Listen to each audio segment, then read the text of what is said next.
अरशद शरीफ पर तशद्दुद नहीं हुआ। केनिया की पोस्टमार्टम रिपोर्ट का जायजा लेने वाले माहिर डॉक्टर ने झूठ का पोल खोल दिया।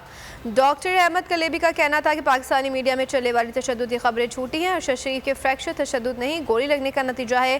केनिया और पाकिस्तान के पोस्टमार्टम रिपोर्ट्स में एक जैसे जख्मों का जिक्र है। इसके अलावा पाकिस्तानी सहाफ़ी के जिस्म पर कोई तशद्दुद नहीं था।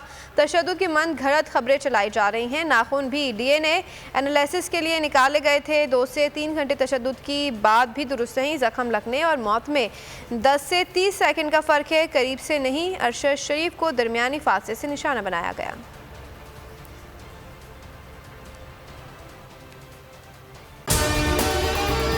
अगर आपको हमारी ये वीडियो पसंद आई है तो लाइक पर क्लिक कीजिए। बहुत अच्छी कवरेज की है। ये मार्च की तो जबरदस्त कवरेज थी, बॉल की प्रॉब्लम सबसे बेस्ट थी। सबसे ज्यादा रील्स और सबसे ज्यादा रेटिंग के साथ बोल रहा नंबर 1। सब्सक्राइब करें और बेल दबाएं ताकि कोई खबर रह न जाए।